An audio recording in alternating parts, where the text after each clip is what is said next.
السلام علیکم ورحمۃ اللہ وبرکاتہ۔ الحمدللہ رب العالمین والصلاة والسلام علی رسولہ النبی الکریم، اما بعد۔ آج کے اس درس میں بدعت کے تعلق سے کچھ باتیں پیش کی جائیں گی۔ بدعت یہ دین اسلام کے اندر سخت ممنوع ہے، اور اس بدعت کے تعلق سے بعض لوگ یہ کہتے ہیں کہ بدعت کے بارے میں باتیں نہ کی جائیں، کیونکہ بدعت کے بارے میں بات کرنے سے مسلمانوں کے درمیان انتشار پیدا ہوتا ہے، فرقہ بندی کا بڑھاوا ملتا ہے، لہٰذا اجتہاد کیا جائے۔ اور یہ جانتے ہوئے یہ بات جو ہے بالکل واضح ہے کہ قرآن و حدیث سے کسی بات کی دلیل موجود ہونے پر اجتہاد کی اجازت نہیں ہے۔ کوئی بھی مسئلہ ہو، اگر دلیل اس کے موجود ہے قرآن و حدیث سے، تو اس کے اوپر اجتہاد یہ جائز اور درست نہیں ہے۔ اور اس بارے میں واضح طور پر نبی صلی اللہ علیہ وسلم کی کئی احادیث ہیں، جسے آپ صلی اللہ علیہ وسلم نے بیان کیا ہے۔ کئی حدیثیں اس پر آپ کی ہیں۔ چاہتا ہوں کہ ان میں سے کچھ حدیثیں اس تعلق سے آپ کے سامنے رکھوں۔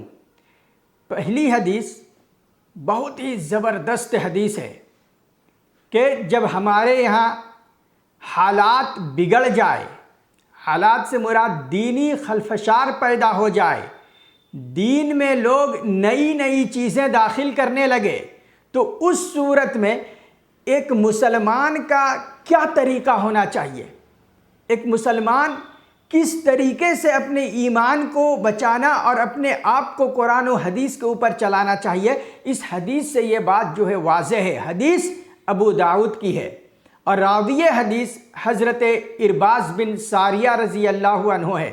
حدیث لمبی ہے، اس میں نبی صلی اللہ علیہ وسلم نے یہ فرمایا، فَإِنَّهُ مَنْ يَعِشْ مِنْكُمْ بَعْدِي، کہ اے لوگو تم میں سے، آپ کا خطاب یہ صحابہ کرام سے ہو رہا ہے، آپ صلی اللہ علیہ وسلم صحابہ کرام سے یہ خطاب کر رہے ہیں کہ اے لوگو تم میں سے جو میرے بعد زندہ رہے گا، میرے بعد جو زندہ رہے گا کیا کرے گا؟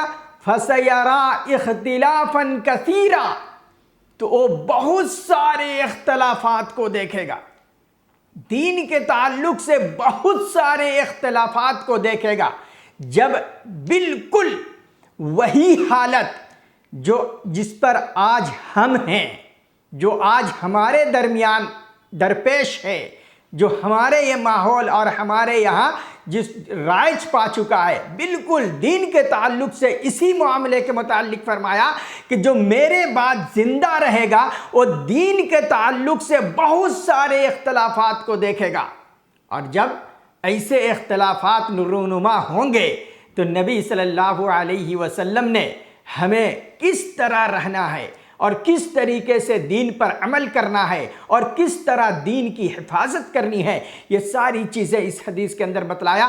پہلی چیز آپ نے فرمایا، فَعَلَيْكُمْ بِسُنَّتِي، یہ معاملہ تمہارے درمیان ہو جائے تو تم میری سنت کو لازم پکڑنا۔ فَعَلَيْكُمْ بِسُنَّتِي، میری سنت تمہارے اوپر ضروری ہو جائے گی، اسے تم لازم پکڑنا۔ وَسُنَّتِ الْخُلَفَاءِ الرَّاشِدِينَ الْمَهْدِيِّينَ، اور خلفائے راشدین المہدیین جو ہدایت یافتہ ہیں، ان کے سنت کو تم مضبوطی سے پکڑنا۔ دونوں کا بتلایا، اپنی سنت کو نبی نے کہا میری سنت کو تم لازم پکڑنا، اور خلفائے راشدین کی سنت کو تم لازم پکڑنا، ان کے طریقے کو تم لازم پکڑنا۔ اور صرف پکڑنا نہیں بلکہ اس کے بعد نبی صلی اللہ علیہ وسلم نے کہا تمسکوا بہا، مضبوطی سے اسے دھر لینا، مضبوطی سے اس کے اوپر قائم ہو جانا۔ وَعَزُّوا عَلَيْهَا بِالنَّوَاجِزِ، اور اپنے دانتوں سے اسے دبا لینا، چھوڑنا مت ان کے طریقے کو، میرے اور خلفائے راشدین کے طریقے کو چھوڑنا مت، اسے مضبوطی سے پکڑ لینا، اپنے دانتوں تلے دبا دینا۔ فَإِنَّا، اس کے بعد نبی صلی اللہ علیہ وسلم نے فرمایا کہ وَعَزُّوا عَلَيْهَا بِالنَّوَاجِزِ فَإِيَّاكُمْ وَمُحْدِثَاتِ الْأُمُورِ، اور دین میں نئی نئی باتوں کو پیدا کرنے سے، ایجاد کرنے سے بچنا۔ فَإِنَّ كُلَّ بِدْعَةٍ ضَلَالَةٍ، اس لیے کہ ہر نئی بات، ہر بدعت یہ گمراہی ہے۔ اور دوسری حدیث میں ہے کہ وَكُلَّ ضَلَالَةٍ فِي النَّارِ، اور ہر گمراہی یہ جہنم میں لے جانے والی ہے۔ تو نبی صلی اللہ علیہ وسلم نے ایسے اختلافات کے دور میں جہاں پر بدعت کا رائج ہو، جہاں پر لوگ سنت کو چھوڑ رہے ہوں، آپ کے طریقے کو چھوڑ کر کے اپنی منمانی دین سازی کر رہے ہوں، بدعت ایجاد کر رہے ہوں، ایسے حالات جب ہمارے درمیان پیش آ جائیں تو نبی صلی اللہ علیہ وسلم نے دین کی صیانت اور حفاظت اور دین پر چلنے اور اسلام کو بچانے کے لیے کہا کہ میری سنت سے انحراف مت کرنا، اور اس طریقے سے خلفائے راشدین کے سنت سے جو ہے منہ مت موڑنا، ان دونوں کو تم اپنے اوپر لازم پکڑنا اور مضبوطی سے اس کے اوپر قائم رہنا۔ آگے بھی حضرت عائشہ صدیقہ رضی اللہ عنہا کی ایک حدیث ہے بخاری شریف میں، جو نبی صلی اللہ علیہ وسلم نے فرمایا، راوی حضرت عائشہ صدیقہ رضی اللہ عنہا ہے، فرماتی ہیں بدعت کے تعلق سے، بدعتیوں غور سے سنو اس حدیث کو، من احدث فی امرنا ھذا ما لیس فیہ رد، نبی صلی اللہ علیہ وسلم نے فرمایا کہ جس نے میرے دین میں کوئی نئی چیز ایجاد کیا، نئی چیز کو لے کر آیا، ما لیس منہ، تو مجھ سے وہ چیز ثابت نہیں ہے، فی امرنا ما لیس منہ، وہ کام جو مجھ سے ثابت نہیں ہے، فیہ رد، وہ کام مردود ہے۔ یہاں پر غور کیا جائے کہ فیہ، ہا کا جو ضمیر ہے وہ کدھر لوٹتی ہے، من کی طرف یا امرنا کی طرف؟ غور کیجئے کیا کہا نبی صلی اللہ علیہ وسلم نے، حدیث کے عبارت پر غور کیجئے، کہا کیا؟ من۔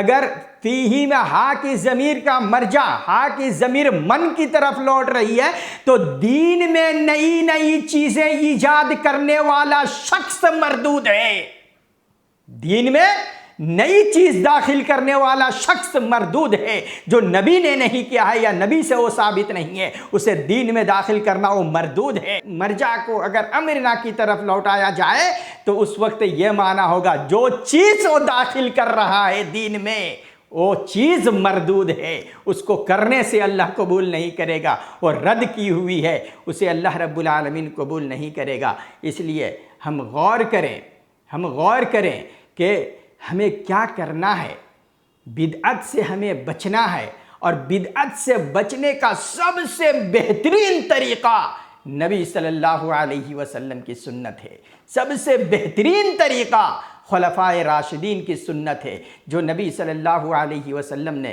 اس حدیث کے اندر واضح طور پر بیان کر دیا ہے۔ اگر ایسے حالات اور ایسے موقع پہ جہاں پہ بدعت کا رواج ہو اور بدعت سر چڑھ کر بول رہا ہو، اگر اس جگہ ہم اللہ کے نبی صلی اللہ علیہ وسلم کی سنت کو اپناتے ہیں، خلفائے راشدین کے سنت کو اپناتے ہیں اور سختی سے اس کے اوپر عمل کرتے ہیں، تو یقیناً ہم اس بدعت سے بچ سکتے ہیں۔ بدعت سے بچنے کا یہی ایک علاج نبی صلی اللہ علیہ وسلم نے ان حدیثوں کے اندر بیان فرمایا ہے۔ اللہ رب العالمین سے دعا ہے کہ اللہ تعالی ہمیں دین اسلام کی صحیح سمجھ عطا فرمائے۔ آمین۔